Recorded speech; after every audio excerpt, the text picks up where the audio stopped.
Vážení diváci, dovolte, aby som vám predstavil novú sériu, ktorá práve teraz začína, kde vám predstavím všetky európske okresné mestá. Začíname Lohovcom. Ja, pre Music Way.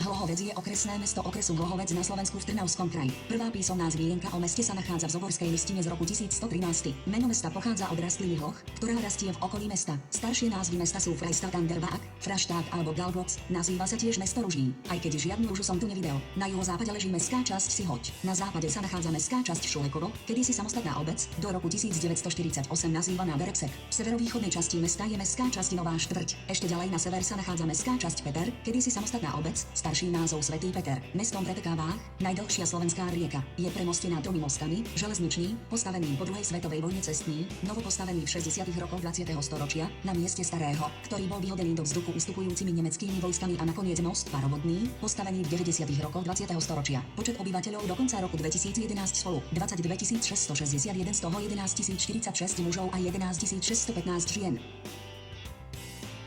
Nachádzame sa veľmi blízko Hlohovca, pretože si predstavíme všetky európske hlavné mesta a vedľa Hlohovca sa nachádza najväčšia výrobňa ohnivej vody na celom svete. Vidíte za mnou slovenské liehovary a likérky, takže tu pramení ten prameň, ktorý nikde nekončí a stále tečie. A v blízkom horizonte po roku 2022 bude tiecť aj z vašich kohútikov. To vám sľubujem. Ja nie som politik, ja som Braňo.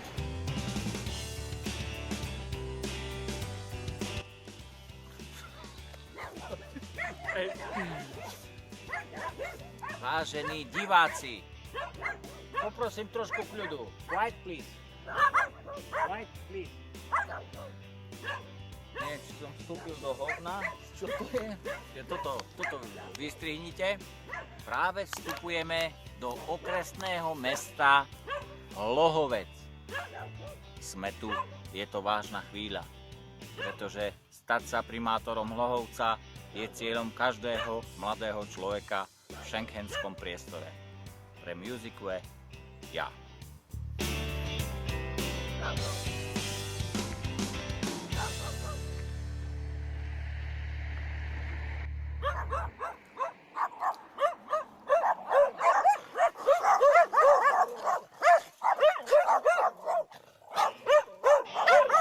Dovoľte, aby som vám predstavil najkrajšie vôbec miesto, vyhliadka Šianec, okresného mesta Hlohovec, ktoré je v schengenskom priestore najväčšie, najkrajšie a jednoducho najzaujímavejšie. Tu vidíte absolútne centrum okolo tohto mostíka tam, kde sa za chvíľočku bude nahusťovať doprava, to si ukážeme. Ani v Bratislave nemajú takú zápchu. Na pozadí tohto celého krásneho panoramatického obrazu vidíme Leopoldov, známe to miesto kultúrne, a tu rovno pod nami je zámeček. Tu sa pripravujú dorastenci, aby potom sa mohli premiestniť ďalej o level vyššie, to znamená 6 km ďalej, tam ako je ten komín. A nezabudnime spomenúť Jaslovské Bohunice, ktoré už vidíte majú postavený 12. kotol a pôjde na, ako sami vidíte, krásnu, čistú biologickú energiu. To znamená žiadny dym, žiadne nič, iba energia čistá zo vzduchu.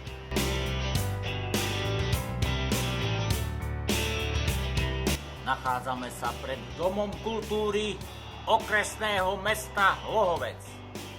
V tomto Dome kultúry sa dejú neskutočné veci, akcie.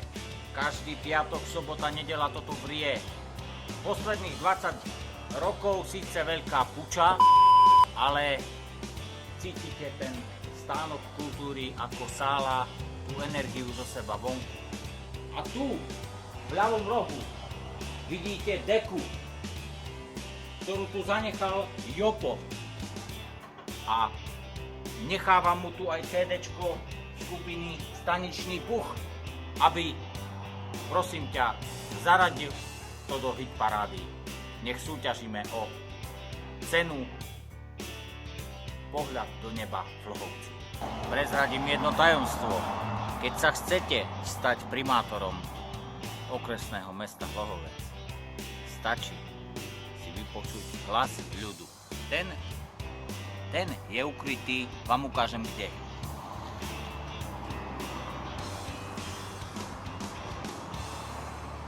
Haló, chcem byť primátor. Vyslyšal ma hlas ľudu, budem primátor Hlohovca. Informácia pre pracujúcich v Trnave, keď sa presúvajú Hlohovčania, ktorí pracujú v Trnave, späť domov. Čo cesta trvá hodinu a časový alebo kilometrový úsek je iba 18 kilometrov.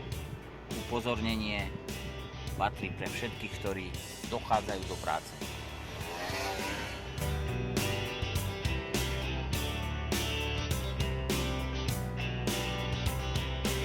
Auta idú a idú a idú a idú a takto idú a idú aj hodinu a pol. 1 kilometr, druhý kilometr, až 18 kilometr. Až vinárne Svätý Peter. No a keďže celý čas sa rozprávame o okresnom meste Hlohovec, nemôže chýbať ani táto záverečná činka, ktorá je na konci mesta umiestnená pretože ľudia v Hlohovci sú všetci kľudní. A prečo sú kľudní? Lebo sa môžu tu pekne denervovať. Ďakujem pekne, krásny prežitie Vianočných sviatkov. Krásny.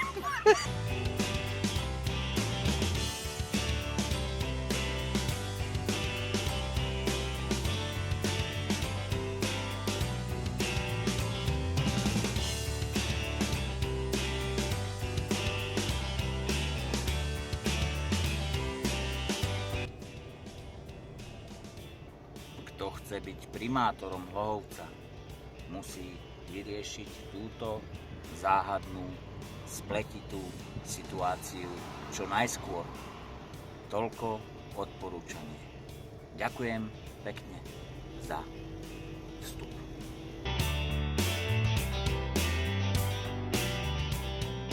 Vážení priatelia, dovolte, aby som vám... Počkaj. Šianec. Daj ešte raz. Pôjde. Vážení priatelia, vážení diváci, nachádzame sa na Šuniaci.